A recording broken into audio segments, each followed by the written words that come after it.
ኑኑን የምንጠይቃት ጥያቄ ላይ ደርሰናል። ኑኑ አግብተሻል አላገባሽም? ግልጹን ንገር። አግብቻለሁ። ፊልሙ ላይ ነው ይሄ፣ ፊልሙ ላይ ነው። ሀብል ላይም እዚህም ላይ ታገባለች። ባለትዳር ነኝ። በእውነተኛ ታሪክ ላይ ያው ባለትዳር የእዝራ ሚስት ነች። እንዴት ነው በዚህ እድሜ የማገባው? ስንት ጩጬ ማለት ስንት 20 ዓመቴ ነው ወይዘው ዩኒቨርሲቲ ገብተሽ የወጣሽ ልጅ ጩጬ ነሽ? እንት ዩኒቨርሲቲ እኮ ታጨርሰው ነው የወጣሁት። ይሄን ስራ እንደጀመርኩት አቋረጥኩትና እዚህ ጀመርኩ። ኦኬ መንገድ ላይ ነሽ ማለት ነው? አዎ ገና እየተማርኩኝ ነው፣ እየሰራውና እየተማርኩኝ ነው። ገና አላገባውም፣ ገና ጩጬ ነኝ። ሰላም ሙያ ውስጥ ያለ ሰው አይነት ስራዎች ናቸው የገጠሙኝ። መጀመሪያ የገጠመኝ እኔ በስንቱ ነው። ከዛ በፊት በጣም ብዙ የሲኒማ ስራዎችን ሰርቻለሁ።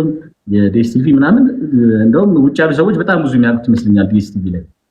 እንትን ላይ ግን ኢቢኤስ ላይ በስንቱ የትራፊክ ፖሊሲን ሳታውቁ ታውቁ እና በጣም እንትን የወጣ ስራ ነው። እዛ ላይ 5 ክፍል ላይ ምናምን 4 ክፍል ላይ ምናምን ነገር ሰራው። ከዛ በኋላ በመንግስት የተሰራው ልስሮቹ ላይ ዋናው የብርሃኑ ጁላ ጀነራል ብርሃኑ ጁላ የሱን ካራክተር ተጫወትኩ። ከዛ የፖሊሱን በፖሊስ የፌደራል ፖሊስ የተሰራበት መለኞቹ ላይ እዛ ላይ ተሳተፍኩ። ከዛ በኋላ አርት ቲቪ ላይ ደግሞ አይታችሁታል ከደርሰታቴ ላይ ቀኛዝማች አደፍርሶኝ እዛ ላይ ተጫወትኩ። ቅርብ ጊዜ ነው እንደውም ያለቀው። በጣም ብዙ ክፍል ነው እዛ ላይ የተጫወትኩት። ዲኤስቲቪ ላይ ቁጭትን ካያችሁት የተስፋዬ ገብረሃና የቤተሰቡ ዶክተር ሆኜ በጣም ተወዳጅ ሆነ። ረጅም ጊዜ ታየ እዛ ላይ ረጅም ጊዜ የቤተሰቡ ሙሉ የቤተሰቡ ዶክተር ሆኜ ተጫወትኩ። ከዛ በኋላ ደግሞ አፋፍ ላይ ከዛ በኋላ እንደ አንድ ዳኛ ልጄስን አይታችሁታል። ልጄስ ድራማ በጣም ተወዳጅ በአጭር ክፍል የተጠቀለለ ግን በጣም ተወዳጅ ሆኖ ሰው በጉጉት እያየው በደንብ ሳያጣጥሙ ያለቀ 42 ክፍል ላይ ነው ያለቀውና እዛ ላይ የቀሰምና ያገሬ ባሎኝ ገበሬው እዛ ላይ ተጫወትኩ። ከዛ በኋላ ሲመጣ ደግሞ ለዛ ቲው ላይ የመጀመሪያው ተከታታይ ድራማ ሲጀመር ከዛ በፊት ይዋዳ ላይ ነበር ተወሰነ ከሰራው በኋላ ለዛ ላይ ገባውኝና የጋሽ መስፍን ካራክተር መቼም ባላችሁም ሰው መጀመሪያ ለአረግን ስትከፍቱ የመጀመሪያው የሚመጣላችሁ ጭንቅላት የሚላክለት አቶ መስፍን ነውና እሱ ላይ ተከታታይ ድራማ ላይ ከዛ በመቀጠል ኑሐሚንን ታውቁታላችሁ። አሁን ከ200,000 በላይ በ24 ሰዓት የሚታይ በሳምንት ውስጥ 1.9 ሚሊዮን የሚታይ አሁን ደግሞ ከእህቴ ጋራ መሪ ድራማ ምንድነው አደራ እሱ በሳምንት ውስጥ ቢያንስ ከ800,000 በላይ ሰው የሚያየው ካንተ ጋራ ደግሞ ሀብል እና አሁን ቢያንስ 3 እና 4 ተከታታይ ድራማዎች ላይ እየተወጉ ይገኛሉ እና የተለያዩ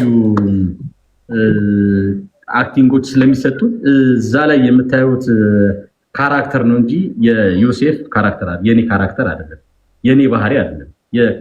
የፊልሙ ካራክተር ግን ካራክተሩ እኔ ግን መምሰል ስላለብኝ ጭካኔ ከሆነ ያን ጭካኔ በጣም ለምሳሌ ኑሐሚንን ያየ ሰው አደራ ጋር ሲመጣ በጣም የተለያየ ነው። ኑሐሚን ላይ የለይኩን ባህሪ በጣም የሚወደድ ሰው እያለቀሰ የሚያየው እንደዚህ አይነት ሰው አገራችን ላይ ያብዛልን እያየው ወደ አደራ ሲመጣ ደግሞ እንደዚህ አይነት የተረገመ ሰው እዚህ ምድር ላይ እንዴት ይበቅላል ብሎ እየረገመኝ የሚያየው እንትናልና ሁለቱም በጣም ጽንፍ ያዙ የተለያዩ ካራክተሮች ናቸው።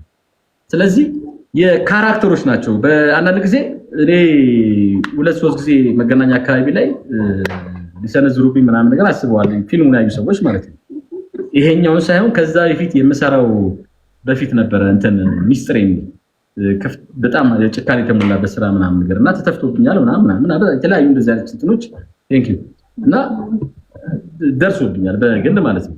ዛቻን ማስፈራሪያ ምናምን እና በአጠቃላይ እነዚህ ነገሮች በደንብ ሰርቻለሁ ለካ ብዬ እንዳስብ ያደርገኛል። አንዳንድ ጊዜ ካራክተሩን በደንብ ስትወጣው ሰው በጣም የሚወድ ወይም ደግሞ አግሬሲቭ ሆኖ አንተ ሊተናኮል ወይም ሊጣላክ የሚመጣውና መጫወቴ አንዳንድ ጊዜ በኮሜንት ሌላ ጊዜ ደግሞ በአካል የሚያይን ሰው የሚያሳየኝ የፊት ገጽታ አይቼ በደንብ ተጫዋቾዋለሁ። ይሄ ነገር በደንብ ዋጥቶልኛል ነው ምናምን ነገር ብዬ እንትላለሁኝ እና የኔ በትንሹ እቺን ትመስላለች የኔ ታሪክ ማለት ነው።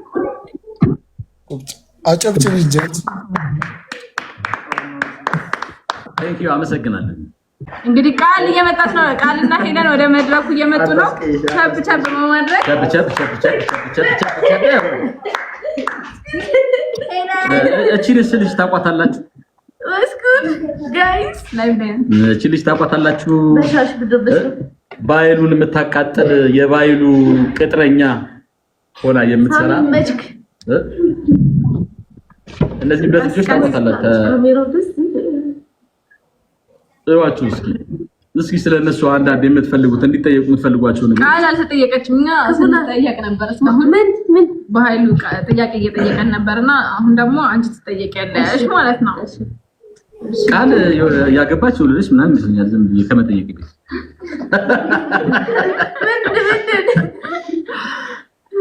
ቃል በምትሰራው ፊልም ላይ ያለው ገጸ ባህሪዋ በትክክል በኖርማሉም ላይ ኋላ ያለ ይመስለኛል። እንዲፋን ሳይሆን እንተልያለውና እውነት ነው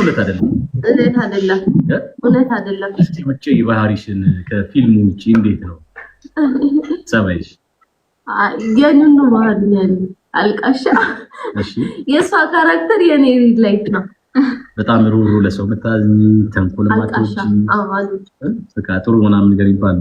የተምረሽ ጨረሽ ይሄን ሙያ ደግሞ እንዴት ተማርሽው? በትምህርት ነው ወይስ ደግሞ ከቤተሰብ ተጽዕኖ የሚያሳድርብሽ ሰው አለ?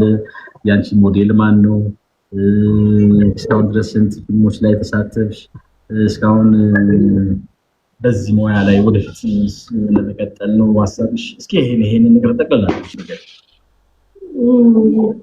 ተምሪ ነው ቲያትር ተምሬያለሁ፣ ፋዘርጋም ተምሬያለሁ። ሌላ ደግሞ በትምህርት ቤትም የሆነ ሰርተፍኬት ሰጥቶናል ተምረን እና የኔ ሞዴል ራሴ ተጽዕኖ ያሳደረብሽ የለም? ራሴ ነኝ ቦታ የለም። ምን ድራማዎችን ፊልሞችን ታይ ነበረ? በጣም አይ ነበረ። አዎ ግን እንደዚህ ወደ ስራ ገባለሁ ብዬ አስቤ አላውቅም። ዝም ብዬ በቃ ቺል ለማድረግ ምናምን ነበር ቲያትር የምማረው። ለመጀመሪያ ጊዜ ምን ፊልም ላይ ነው ከካሴት ተደረሽ? ለመጀመሪያ እጹብ ተከታታይ ድራማ እና አንተን ነበረ። ከዛ በፊት ግን ጓደኞቼ ጋር ካለ ክፍያ እንሰራ ነበር። ዲያሎግ ጊዜሽ መጫወትሽ ነበር እዛ ላይ? አዎ። እና በጣም ተወጣብኝ ዩቲዩብ ከድራማ የዩቲዩብ ቴሌቪዥን የዲኤስቲቪ ወይም ደግሞ ሲኒማ ከተሳተፍሽበት ወይም ከሰራሽበት የትኛው ላይ እንድሳካል ነው? ይሄኛው ብዙ ያስኬደኝም በቃ ሰው ጋር እንትን ያለኝ የተሳካልሽ እኔን በማቃጠል ማለት ያንተ ቅጥረኛ በመሆን እና በጣም ጎበዝ ነች። እንደምታዩት ቃል ትክክለኛ ስምሽ ማን ነበር? ራሂል። ትክክለኛ ስሟ አራ ያለው የካራክተር ስሟ ነው ቃልና የእውነት ያው እንደምታዩቸው ተመሳሳይ ካራክተር ስም ያዝ ነው። መልኳ ጸባዩ በጣም አሪፍ ነው። ከእንደገና ደግሞ አክቲንግ ስትሳተላችሁ ብቻ ለእናንተ መንገር አያስፈልግም። ተመሳሳይ ካራክተር ስለምታዩት ማለት ነው። እኔ ብዙ ጊዜ ስሟን ያነሱብኝ ፊልሙን የሚያዩ ሰዎች ስሟን አንስተው በጣም ብዙ አመት ልምድ ያላት በጣም ብዙ ስራ እየሰራች ምናምን አድርገው ነው የሚስሉት እና አክቲንጓም ይገርማል። ቃላት አረጋገጧ ቁጣ ይሄ የተሰጣትን ገጸ ባህሪ በደንብ ተወታ የምትሄድ ዲያሎግ የማይቸግራት የፈለገ የፔጅ ማህት ቢደረደር አንድ ላፍ አድርገው እንደ ይሄ መቶ ቢተፋው እንደሚባለው እንደዛ ነው ድርጋ እንትን የምትለውና በጣም በእውነት በጣም የማደንቃት ባለሙያ በዚህ ሙያ ውስጥ ያላችሁ ፕሮዲውሰሮች፣ ዳይሬክተሮች ካላችሁ እኔ የባህር ዳር ሀገር ልጅ ነኝ። ተወልደሽ ያደግሽ ባህር ዳር እያያችሁ ነው። ግን ባህር ዳር ምንጃር በልቶ ይመጣል። ጎንደር ወይኔ ይኸው እኔ ይሄንን አሁን ላይ የምትከታተሉ ፕሮዲውሰሮች፣ ዳይሬክተሮች፣ የፊልም ባለሙያዎች ካላችሁ የእውነት ነው የምነግራችሁ ካስት አድርጋችኋቸው የማታፍሩባቸው አክተሮች ቢኖሩ እነዚህ ናቸው። የእውነት ነው የምነግራችሁ። በቃ ከብዙ ሰው ጋር ሰርቻለሁ እኔ ከትላልቅ ከሚባሉት ጋር ግን ያስደምሟቸዋል ሲሰሩ ምናምን ነገር። ብዙ ጊዜ ዩቲዩብ ስራ በጣም ሰዎች በጣም ቀለል አድርገው ያዩታል። ዩቲዩብ ስራ በጣም ከባድ ነው። እኔ ሲኒማ ስሰራና የተከታታይ የቴሌቪዥን ድራማ ስሰራ 15 ቀን ነው ዲያሎግ የምናጠነው ስክሪፕት ሰጥቶን ማለት ነው። የዩቲዩብ ግን ዛሬ ተሰጥቶ አጥንተው አክቲንጉን ተለማምደህ ነው ማግስቱ ኦንሴት ላይ የምትገባው እና በጣም አቅም ያላቸው ልጆች ናቸው ዩቲዩብ ላይ የሚሰሩ። ሌላ ሰው አሉ ለምሳሌ አባብለው ምናምን ለገንዘብ ብለው ፕሮዲውሰሮች የሚያሰሯቸው ሰዎች አሉ። እኔ እነዛን እያልኩኝ አይደለም። አቅም ኖራቸው የሚሰሩትን አሁን እዚህ ጋር የምታዩዋቸው የእውነት ነው ነግራችሁ ያስደምሟቸዋል። እጅን በአፍ ላይ የሚያስጭን ችሎታ ያላቸው ልጆች ናቸው እና እነዚህ ልጆች ካስት አድርጋችሁ ብታሰሯቸው በእውነት ነው ነግራችሁ ታተርፋላችሁ እንጂ አትከሱ ታፍሯችሁ።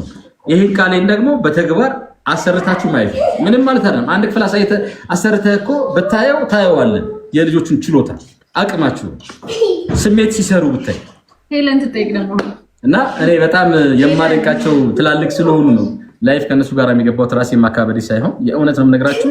የማጨበጭብላቸው የምደመምባቸው ልጆች ናቸው። አክቲንግ ሞክሼ በቃ ከዲያሎግ ጋር አዋህደውት ስሜቱን ሲሰሩት ከኔ ጋር ስላሉ ማለት ነው እና በጣም ያስደምሟቸዋል። አንድ ልጅ ደግሞ አጠገቤ ጋር አለች። የዱርዬ ካራክተር ነው ብዙ ጊዜ የምትጫወተው